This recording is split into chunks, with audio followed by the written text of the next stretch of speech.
자, 안녕, 민규쌤입니다. 자, 오랜만입니다. 고3 전국 연합학력평가 세계사 같이 풀어보도록 하겠습니다. 문제 난이도는 사실은 크게 어려웠다라고 생각은 되진 않습니다. 그래서 여러분들이, 그동안 방학에, 겨울에, 개념을 한번 돌렸다면 어렵지 않게 풀 수 있지 않았을까라는 생각을 합니다. 자, 그래서 쭉 풀어볼 텐데요. 기본적으로는 항상 1번 문항이었던 문명 파트 고정으로 나왔고요. 그리고 기본적으로 중국사에 해당하는 부분이 5문제 정도가 출제가 되었습니다. 자, 그래서 전근대에서 3개, 그리고 근현대에서 2개가 나왔고요. 그리고 이제 서아시아에서 2문제, 전근대에서 2개가 나왔습니다.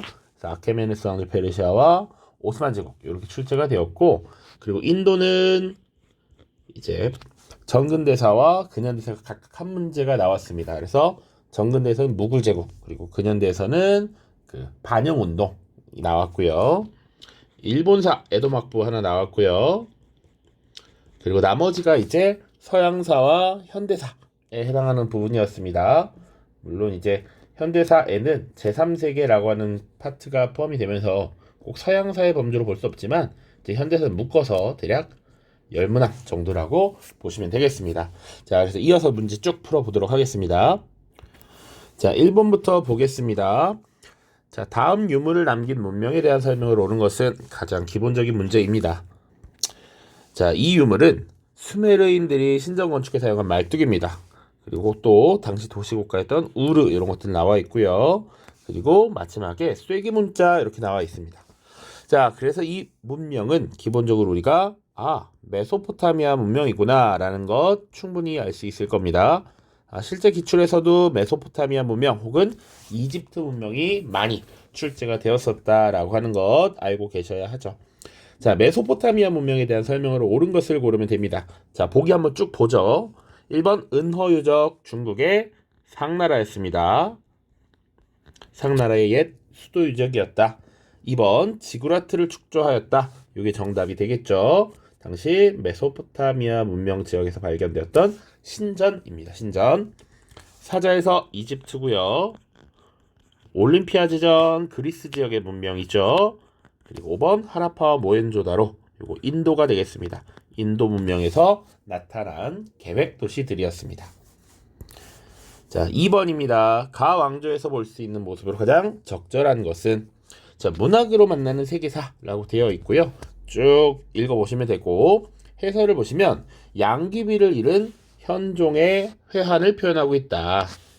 가의 절도사 알록산이 반란을 일으키자 양귀비는 현종과 함께 피랑 가던 도중에 죽음을 맞았다. 이게 가장 결정적인 힌트라고 볼 수 있습니다. 양귀비 혹은 현종, 그리고 결정적인 것은 알록산의 반란. 알록산과 그 부하의 반란, 우리 안사의 난이라고 하고요. 그리고 이 안사의 난이라고 하는 사건이 결정적으로 당나라의 역사를 변화시키게 되죠. 그래서 굉장히 중요하다라고 여겼습니다. 자, 연도는 중요하진 않습니다. 755년에 있었던 일이고요.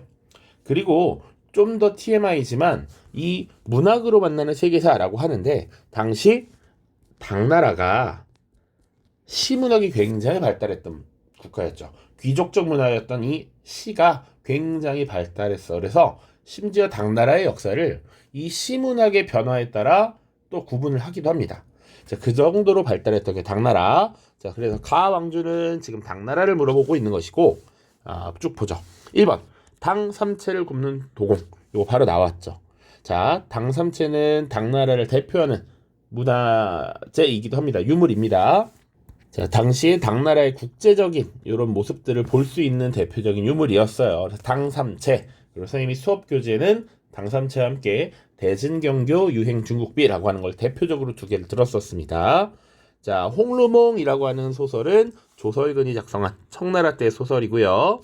성리학을 공부하는 사대부. 자, 성리학이라고 하는 것이 등장했던 건 남송시대 주희에 의해 정립된 것이죠. 자, 공부하는 사대부라고 하니까 이 사대부라는 표현까지 봐서 송나라구나. 만약에 명청때가 되면 지배층이 신사라고 등장하겠죠. 자, 그리고 수시력 편찬 원나라이고요. 고려만국정도 명나라 말 마테오 리치 라는 인물 기억해야겠죠. 다음입니다. 3번. 가황제의 제의식이 있었던 사실로 옳은 것은 이라고 되어 있습니다. 가황제. 자, 이청동 부절은 쭉쭉쭉 빈칸 내려가죠. 전국 시대의 혼란을 수습하고 중국을 최초로 통일한 땡땡땡. 아주 이지한 문제입니다. 자, 진시황제가 되겠죠? 진시황. 자, 진시황의 제의식이 있었던 사실로 옳은 것은 1번. 만리장성이 축조되었다. 바로 정답이 되겠죠. 자, 당시에 장군 몽염을 파견해서 이 흉노족을 북방으로 밀어내고 그리고 기존의 장성들을 연결해서 만든 것이 만리장성이었습니다. 맹한모극제 요거 금나라가 되겠고요. 장건이 대월제에 파견된 것 한나라 무제때가 되겠고 통제거 등 대운하가 건설되었다. 수나라 주로 이제 수양제 때 이런 것들이 완성이 됩니다. 구품중정제가 실행된 것은 위진 남북조 시대가 되겠죠. 정답은 1번이다. 자, 4번입니다. 가제국에 대한 설명으로 옳은 것은 자, 소콜르 메흐메트 파샤는 크리스트교 가정에서 태어났지만 가제국의 데브시름의 제도에 따라 징집되어 이슬람교로 개종하게 되었다. 그는 엄격한 교육과 훈련을 거쳐 예니체리 군단에 편성된 이후에 다양한 분야에서 역량을 발휘하였다. 대제상이 된 이후에는 술레이만 1세의 헝가리 원정에 동행하기도 했다.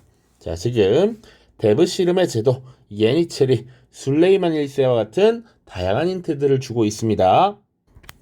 자, 데브시름에는 여기도 나와 있지만 기본적으로 청년들을 징집하는 제도였습니다. 그래서 주로 그 발칸반도와 아나톨리아 지역의 크리스트 교도들을 징집을 해서 이슬람교로 개종시키고 그 군단이었던 예니체리에 소속시키는 이런 모습들이 많았다. 자, 술레이만 1세라고 하는 걸출한 술탄을 배출했던 국가 가제국은 바로 오스만 제국이 되겠습니다. 오스만.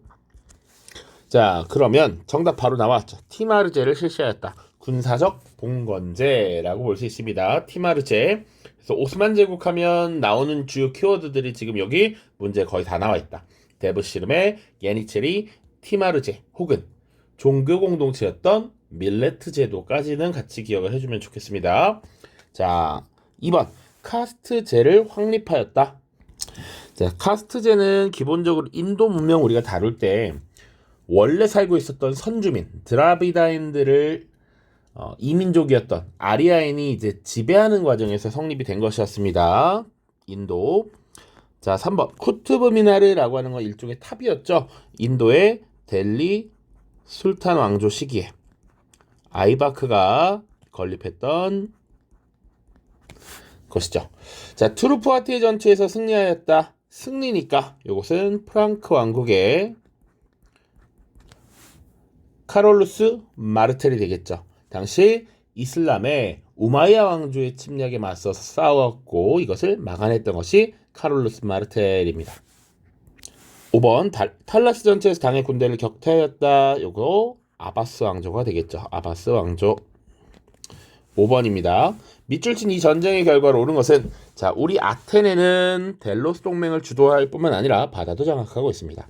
이 전쟁에서 이겨 자유를 지키면 지금까지 잃은 것을 쉽게 되찾을 수 있을 것입니다. 자, 여러분은 우리가 페르시아에 맞서 싸웠던 선조 못지않다는 것을 보여줘야 합니다. 후세 사람들은 우리가 이 전쟁에서 펠로폰네소스 동맹에 굳건하게 맞섰다라고 기억할 것입니다. 지금 그리스 세계를 이끌었던 델로스 동맹과 그리고 펠로폰네소스 동맹이 맞붙은 전쟁이었던 것이죠. 이것도 이제 펠로폰네소스 전쟁이라고 하는 전쟁이죠. 펠로폰네소스 전쟁. 그래서 아테네와 스파르타의 큰 대결이라고도 볼 수가 있습니다. 자, 이 전쟁의 결과 승리했던 것은 펠로폰네소스 동맹이었죠. 스파르타가 이끌었던 펠로폰네소스 동맹이 승리하였고 그리고 이 펠로폰네소스 동맹을 이끄는 스파르타가 지금 그리스 세계의 패권을 장악하게 되었죠. 자, 정답은 4번입니다. 4번. 나머지 보기 보죠. 베르댕 조약이 체결되었다. 그래서 베르댕 조약, 메르센 조약이라고 하는 건 프랑크 왕국의 분열이야, 분열. 기본적으로 프랑크 왕국이 당시 루이라고 하는 국왕이 죽고 나서 세 아들이 나라를 나눠 가졌던 것입니다. 프랑크 왕국의 분열. 자, 라티푼디움 경영이 확대되었다라고 하는 건 기본적으로 로마 제국이 대제국을 건설하는 과정에서 정복지가 넓어졌고 그것을 이제 라티푼디움 경영이라는 형태로 지금 경영을 해 나갔던 것이죠. 3번 아테네가 해상제국으로 발전하였다. 이것은 그리스 세계와 페르시아 세계가 지금 맞붙었던 그리스 페르시아 전쟁. 당시 페르시아는 아케메네스 왕조 페르시아였고요. 이들 이겨내고 나서 아테네가 사실상 그리스 세계의 맹주로서 지금 등장하게 되었다라는 것이죠. 5번 옥타비아누스가 아우구스투스라는 칭호를 받았다. 자, 요런 칭호를 받게 된 전쟁이라고 하면 기본적으로는 악티움의 전 같은 것이 될 수가 있겠습니다. 그 당시 정적이었던 안토니우스와 이집트 프톨레마이오스 왕조의 클레오파트라의 연합함대를 격파함으로써 사실상 이 로마의 패권을 장악하게 되고 그 이후에 아우구스투스라는 칭호를 받았죠. 그 정도 보시면 되겠습니다. 6번으로 넘어가죠. 자, 가 왕조에 대한 설명을 옳은 것은 자, 이것은 이집트에서 출土된 유물로 가운데 앉아있는 아누비스 신에게 오른쪽에 파라오 복장을 다리우스 1세가 파라오 복장을 한 다리우스 1세가 제물을 바치는 모습이 나타나 있습니다. 다리우스 1세는 이집트를 속주로 줘 총독을 파견하고 왕의 기라고 불리는 감찰관을 보내서 총독을 감독하였습니다. 다리우스 1세 총독 파견, 왕의 기 혹은 왕의 눈 그리고 도로로서 왕의 길 이런 것들을 설치했던 거 바로 페르시아, 그 중에서도 아케메네스 왕조 페르시아가 되겠죠. 자, 그래서 아케메네스 왕조 페르시아 쭉 보도록 할게요. 1번 티무르에 의해 건국되었다라고 하는 건 기본적으로 14세기 중앙아시아 지역에 있었던 티무르 왕조, 티무르 제국이 될 거고요. 2번 콘스탄티노폴리스를 함락하고 당시 비잔티움 제국을 무너뜨렸던 것 오스만 제국입니다. 자, 3번 포에니 전쟁에서 승리를 거둔 것은 포에니 전쟁. 이 포에니가 기본적으로 페니키아를 낮춰 부르는 표현이었습니다. 자, 그래서 로마와 카르타고의 전쟁이었어요. 그래서 승리를 거둔 건 로마 제국이었죠. 자, 4번 유스티니아누스 법전을 편찬하였다. 요거는 유스티니아누스라고 하는 황제의 비잔티움 제국이 될 거고요. 정답은 5번이 되겠죠. 페르세폴리스를 수도로 건설하였다.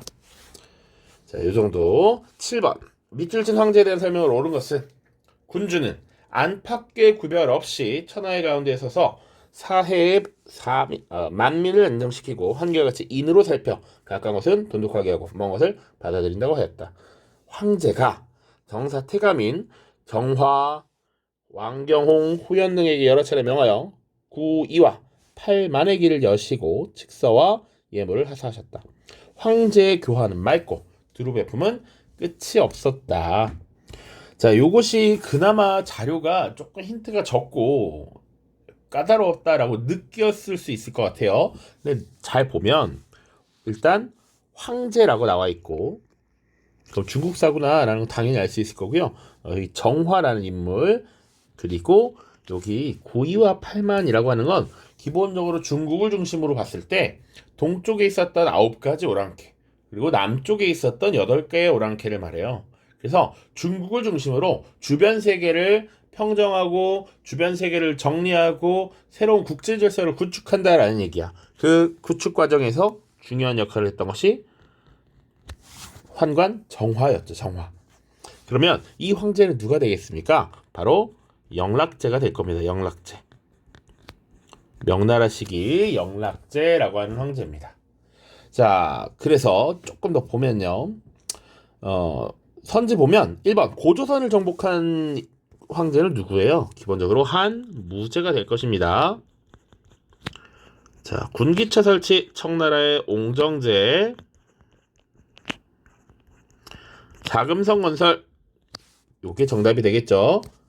자, 원래 기본적으로 명나라는 난징에서 건국이 되었고 이 난징에서 건국이 되었으나 영락제가 연왕 주체가 사실상 자신의 근거지였던 북방 지역으로 수도를 옮겼던 것이 바로 베이징이었습니다. 그리고 자금성을 건립하였죠. 자, 사고 전설을 편찬하였다. 청나라의 걸륭제가 될 것이고요. 5번, 3번의 난을 진압한 것.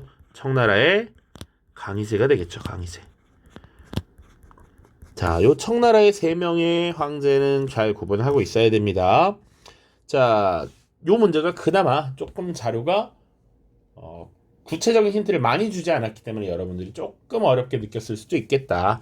자, 그런데 황제가 지금 세상을 교화시키고 있고 두루두루 베풀면서 지금 황제의 은덕을 베풀고 있다라는 것이죠. 오랑캐들의 이런 세계를 정복하고 사실상 새로운 국제 질서를 재편했다라는 것에서 또 영락제라는 인물을 알 수 있습니다. 자, 8번입니다.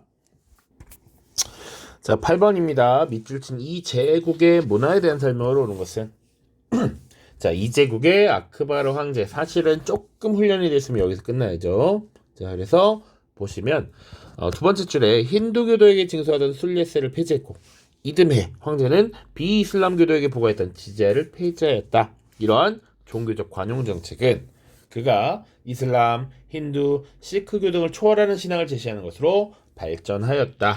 자, 요 제국 아크바르 지지야 폐지 요거 지금 무굴 제국이 되겠죠. 자, 그래서 이 인도사와 관련해서는 사실은 마우리아 왕조와 쿠션 왕조, 굽타 왕조로 이어지는 인도 고전 시기.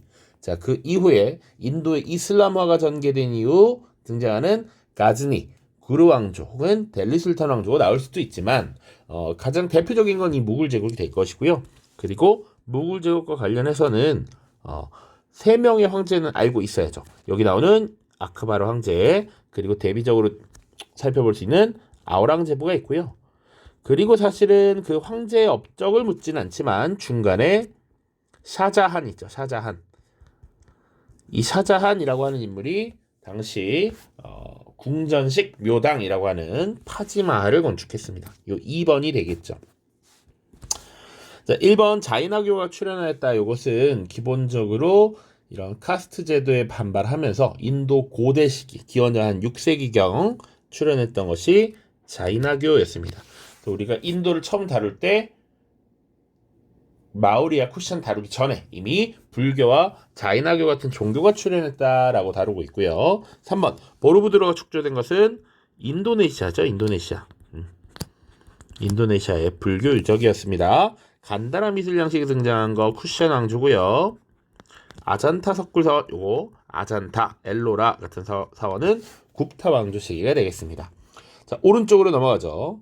자, 가 막부 시기에 있었던 사실로 옳은 것은 자, 막부니까 일단 일본이다. 자, 오늘 만들 음식은 일본의 전통 조림 음식인 츠쿠나니입니다. 자, 그냥 빈칸으로 넘어가죠. 산킨 코타이 제도로 가의 소재지에 왔던 다이묘들이 지방 영지로 돌아갈 때 오래 보관할 수 있는 이 음식을 가져가면서 전국에 알려졌다고 합니다. 자, 산킨 코타이 제도. 뭔가 설명이 길지만 사실 딱 요 문장만 보면 끝나는 것이죠. 자, 에도 막부입니다. 에도 막부. 자, 에도 막부 시기에 있었던 사실로 옳은 것은 보면 되겠습니다. 자, 1번 도다이사가 창건되었다. 요거 나라시대죠. 나라시대. 도다이사 창건, 도다이사 대불전 이런 것들 나라시대입니다. 원이 2차례 침략했던 것은 가마쿠라 막부고요. 견당사 파견이 중지되고 나름의 국폭문화가 발달했던 것 헤이안 시대고요. 4번 다이카 개신이 단행되었다. 야마토 정권 시기. 그리고 5번 인공섬인 대지마가 조성된 거. 요게 에도 막부 시기죠. 자, 인공섬인 대지마를 조성하고 이 지역에 거주하면서 특정 국가에만 무역을 허락했었죠. 바로 네덜란드였습니다.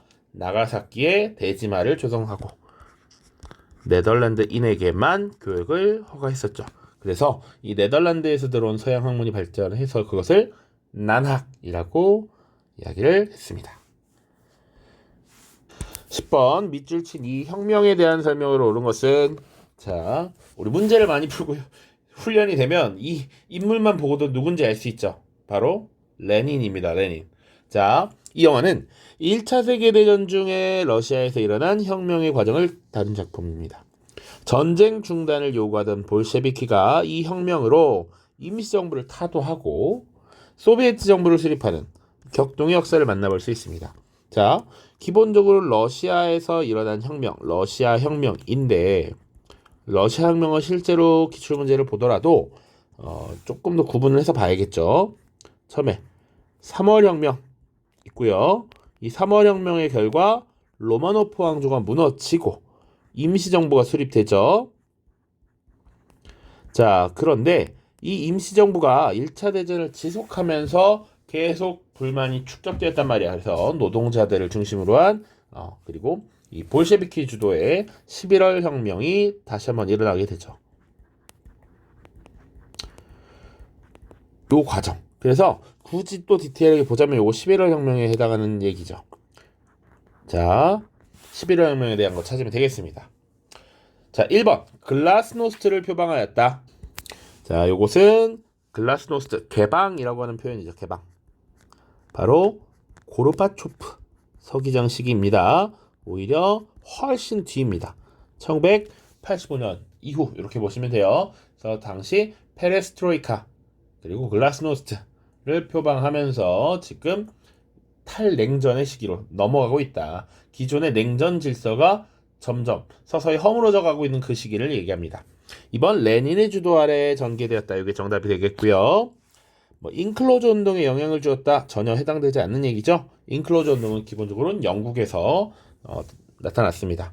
자, 권리 장전의 승인을 이끌어냈다라고 하면 우리 권리 청원, 물론 그 전에 더 거슬러 올라가면 대헌장, 권리 청원, 권리 장전 이렇게 지금 영국에서 어떻게 보면 왕권을 제한하고 인권이 신장되는 이런 과정이 나타난 문서들인데 권리 장전은 기본적으로 명예혁명과 관련이 있는 것이죠. 명예혁명.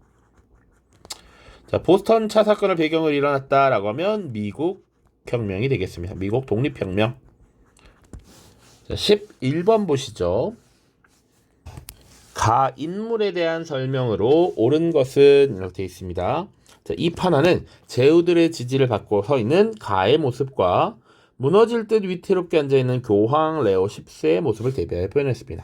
가는 신앙의 근거를 오직 성서라고 주장하면서 95개조 반박문을 발표하고 교황과 대립을 하였습니다.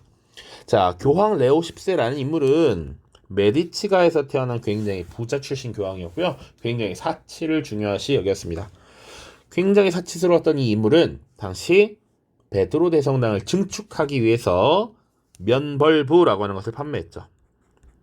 자, 이런 것들에 대한 비판, 반박이 있었던 것이지. 그래서 95개조 반박문이라는 것을 발표했던 이 인물, 종교개혁의 시작을 알린 이 인물, 바로 루터가 되겠습니다.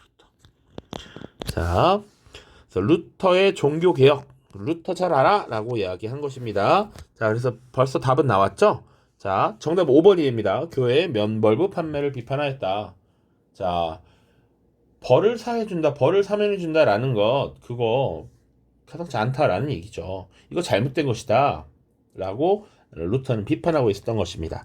자, 오답 선지 보겠습니다. 우신예찬을 전술했다. 에라스미스죠.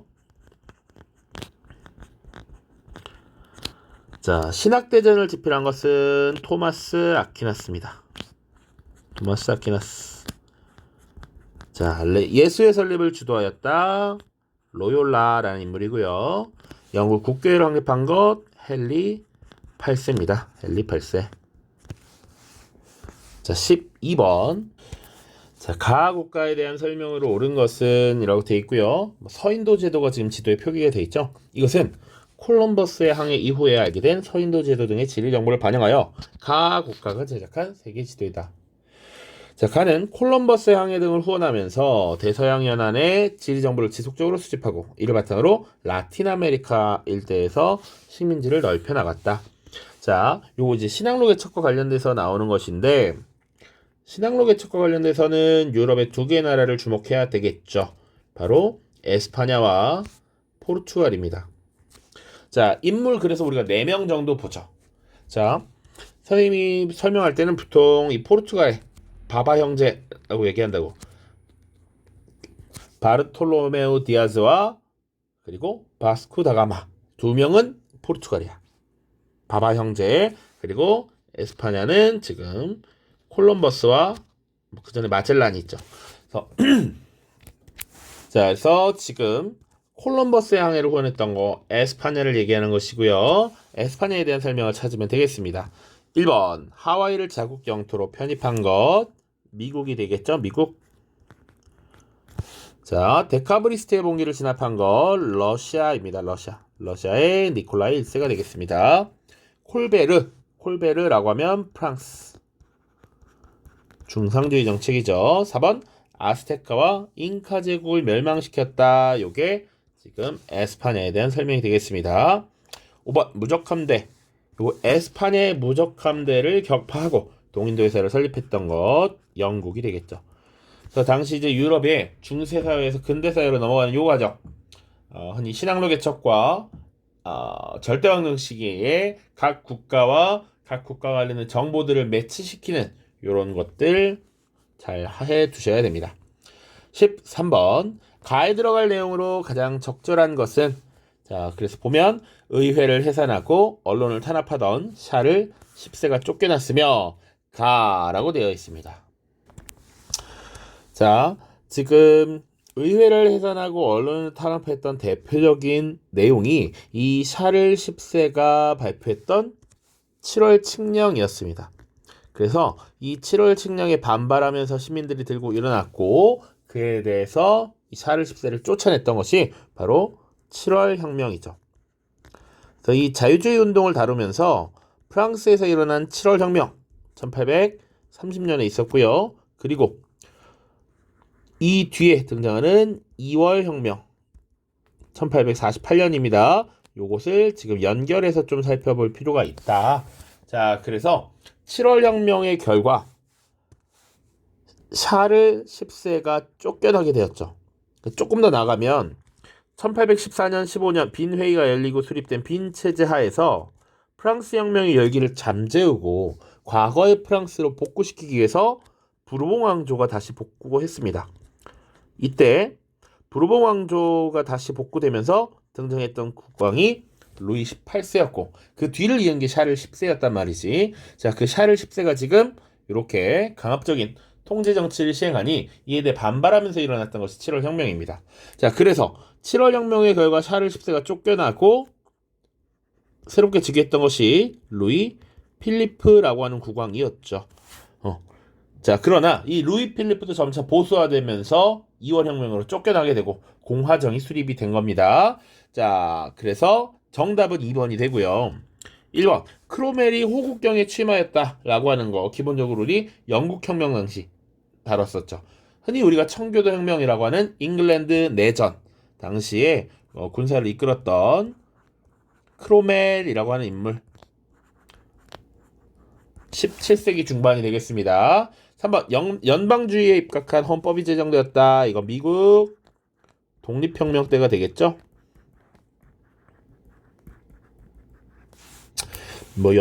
연도까지 알아야 될까 싶은데 1787년입니다. 1787년. 이용했으니까 크로멜이 호국경에 취임한 것은 1653년이고요. 4번 인간과 시민의 권리선언이 발표됐다. 프랑스 혁명 초기죠. 1789년입니다. 프랑스 혁명. 5번 메리와 윌리엄이 공동왕으로 즉위한 것. 이거 명예혁명이죠. 명예혁명이니까 1688년. 권리장정 승인이 바로 그 다음에 89년입니다. 자, 14번으로 넘어갑니다. 자료를 활용한 탐구활동으로 가장 적절한 것은 보겠습니다. 의장은 조시올에서 열린 대규모 회의에서 스와데시 운동을 지지하는 학생들의 행동이 정당하다고 말하였습니다. 또한 스와데시 운동을 지지하는 학생들을 처벌하고 교수를 해임한 콜라프로 학교 당국의 행동을 비난하였습니다. 회의에 참가한 학생 사바르카르는 동포들에게 영국을 포함한 외국 상품의 구매를 삼가할 것을 강력히 촉구했습니다. 자, 스와라지, 국민교육진흥, 이런 것들, 영국 상품 불매, 이런 것들. 자, 기본적으로 인도에서 일어난 반영 운동이 되겠죠. 그럼 이 반영 운동이 왜 시작되었는가 라고 하는 것도 우리가 이미 다 배웠던 내용입니다. 자, 그래서 기본적으로 영국에서는 이 인도인들을 회유하고 인도인들을 좀 더 효과적으로 통제하기 위해서 지식인들을 중심으로 인도 국민회의라고 하는 것을 결성을 시켰죠.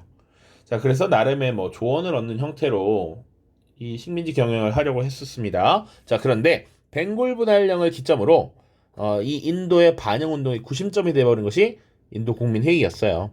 자, 그래서 인도 국민회의라고 하는 단체 그리고 콜카타 대회가 열리면서 그때 정했던 4대 강령이 스와데시, 영국 상북 불매, 국민교육의 진언이었습니다. 그래서 요거 자료를 활용한 탐구 운동, 반영 운동이라고 하면 콜카타 대회의 4대 강령. 틸라크 의장을 중심으로 모여서 지금 이런 것들을 결의하고 이런 것들을 실행에 옮기는 이런 모습들이 나타났던 것이죠. 자, 1번 보겠습니다. 탄지마트. 자, 오스만 제국이죠. 은혜개혁이라고 합니다. 오스만 제국.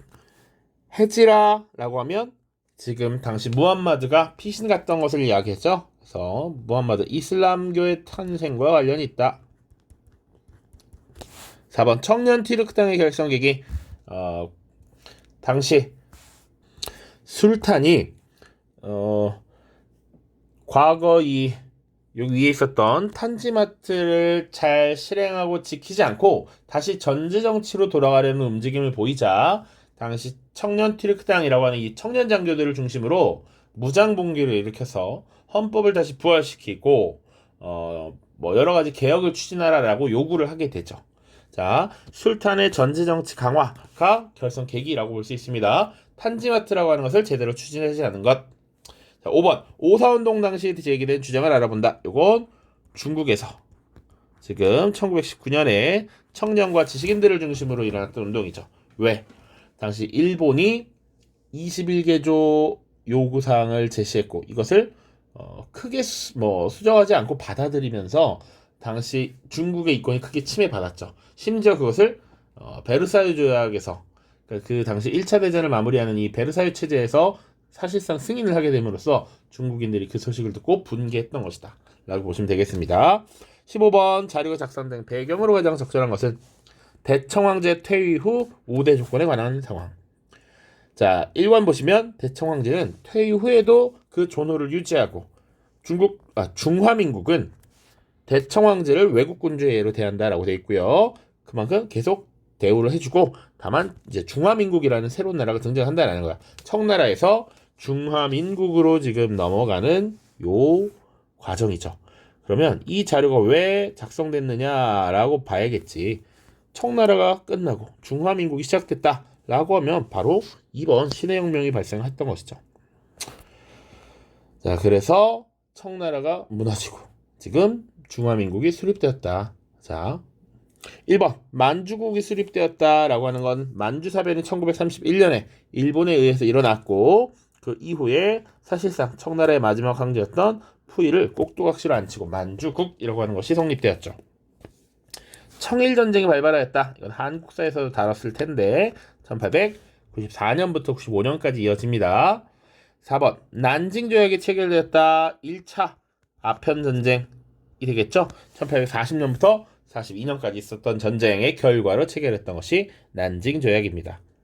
그래서 이제 5개의 항구를 개항하고 뭐 이런 얘기도 쭉쭉쭉쭉쭉 우리가 다뤘습니다. 태평천국 운동이 일어났다. 태평천국 운동은 1851년부터 1864년까지 벌어졌는데 위 자료가 작성된 배경과는 전혀 관계가 없죠.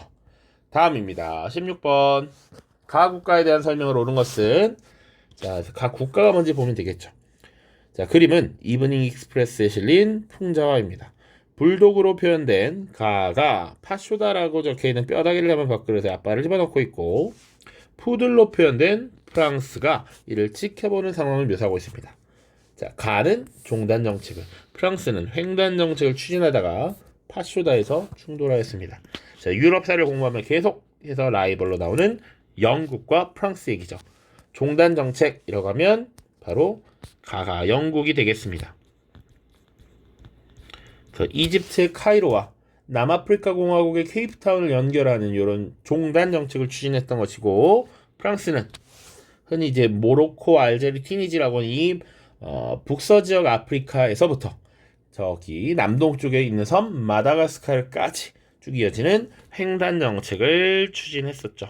영국에 대한 걸 찾으면 됩니다. 1번 플라시전투에서 승리하였다. 이게 바로 정답이 되죠. 플라시전투는 당시 프랑스와 벵골의 연합군이 맞붙었던 것이고, 이 전투에서 승리한 영국이 사실상 인도 지역에서의 주도권을 가지게 되었다라는 것이죠. 1757년의 일이었습니다. 영국군과 프랑스 그리고 벵골 지역의 군대가 연합했었다. 2번 인도차이나 연방을 조직한 것은 프랑스였죠. 프랑스.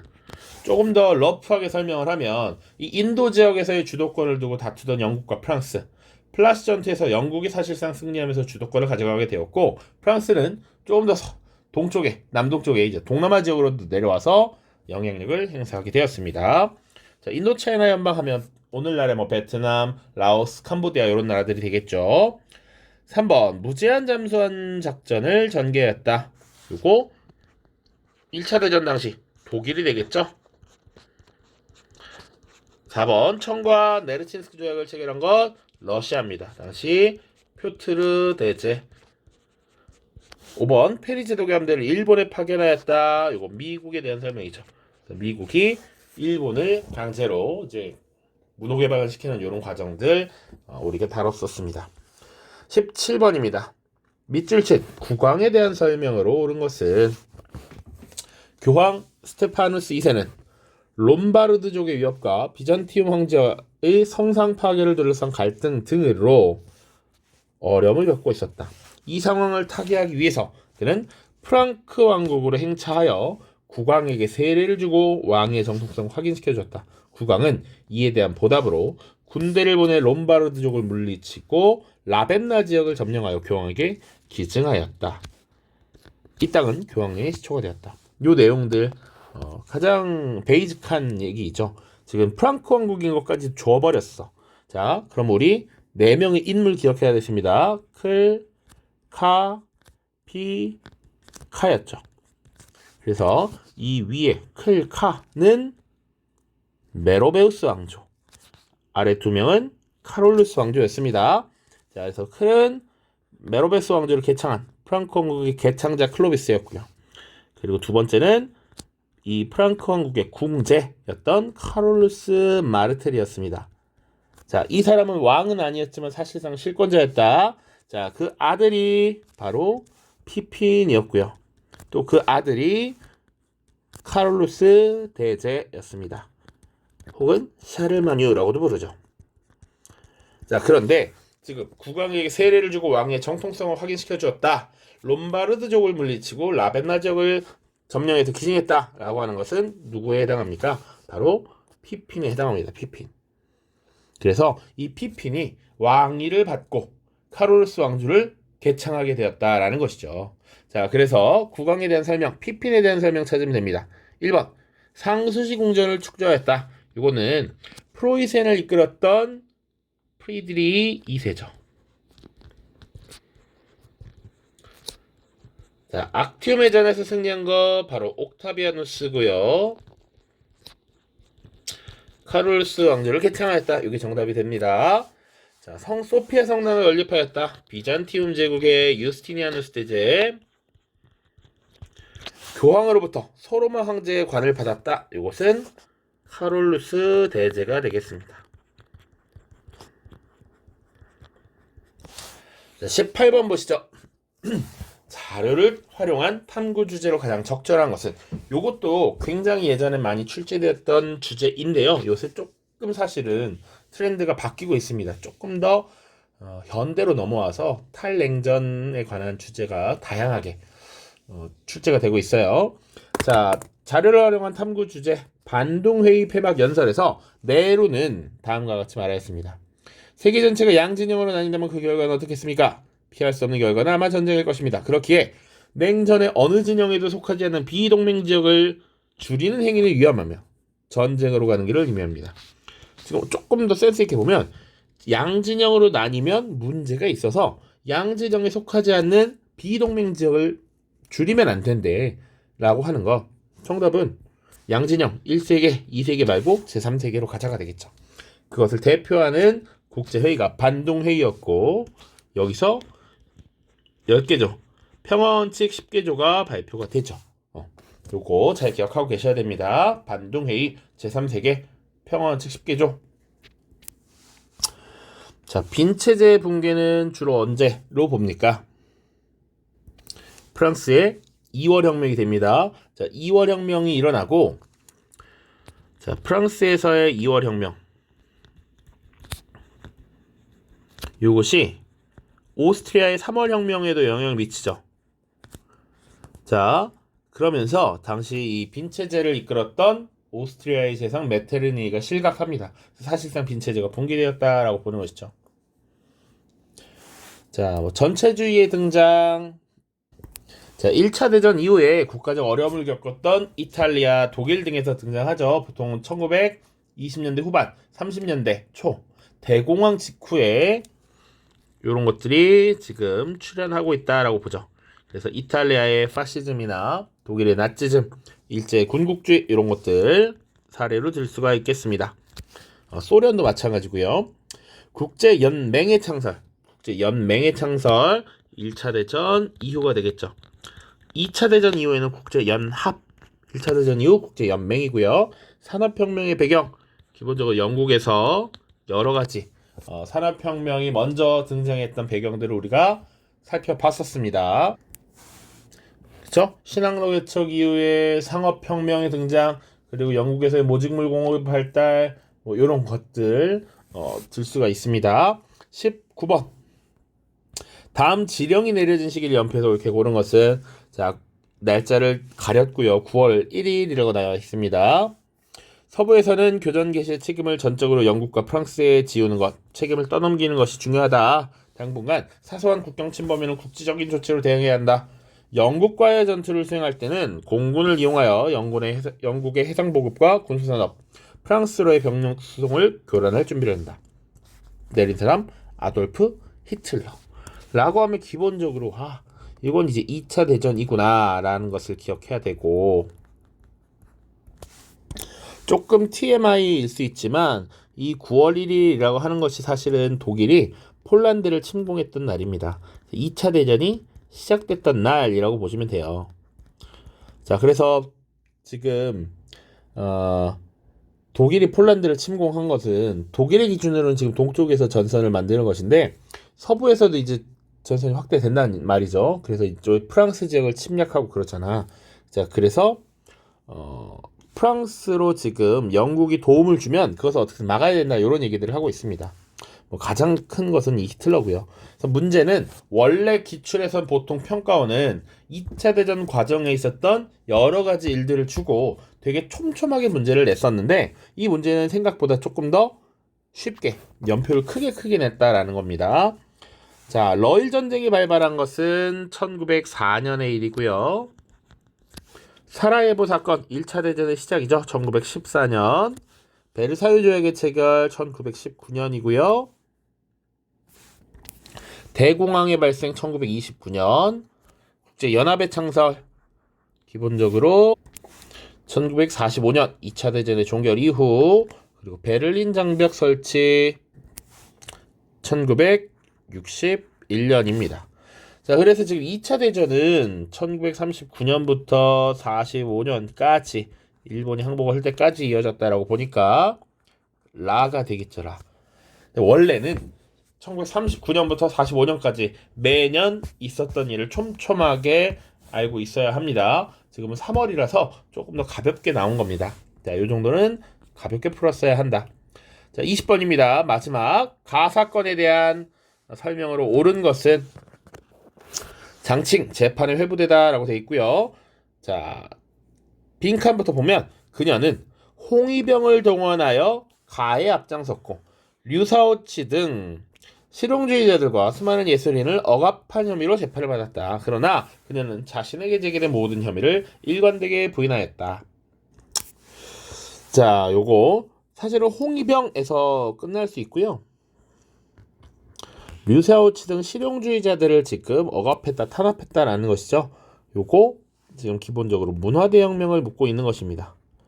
자, 문화대혁명은 실용주의자들이 과거 대약진 운동의 실패를 정부 차원에서 인정하고 그것이 잘못되었음을 이렇게 언급하면서 사실 과거에 그것을 주도했던 마오쩌둥을 비판하는 이런 모습들이 나타났다는 것이죠. 자, 그래서 마오쩌둥을 중심으로 문화 대혁명이라고 하는 사건이 일으켜서 지금 이 홍위병들을 중심으로 당시의 실용주의자들을 주자파, 자본주의를 주장했다라고 하면서 비판했던 이런 모습들이 나타났죠. 자, 기본적으로 1966년부터 약 10여 년간 쭉 이어졌다라고 보시면 되고요. 여기 있는 장칭은 누구냐? 기본적으로 마오쩌둥의 아내입니다. 아내. 자, 그래서 지금 문화대혁명에 대해서 찾으면 되겠죠? 정답 바로 1번입니다. 마오쩌둥의 주도로 추진되었다. 문화대혁명. 자, 2번. 중국 공산당의 대장정 중에 전개되었다. 중국 공산당의 대장정은 당시 공산당과 국민당의 대립 과정에서 공산당이 탄압을 받았던 것이죠. 그러니까 기본적으로 당시에 그 국민당을 이끌었던 장제스는 안내 양회라고 해서 안쪽에 내치를 먼저 안정시켜야 된다라고 얘기했어요. 그래서 공산당 토벌에 되게 집중했던 시기가 있습니다. 자, 그래서 공산당이 이 장제스의 공격을 피해 다니던 이런 시기를 대장정이라고 해요. 1934년부터 쭉 이어집니다. 철도 국유화 조치에 반발하여 시작된 것은 신해혁명을 얘기하는 것이죠. 신해혁명 1911년이고요.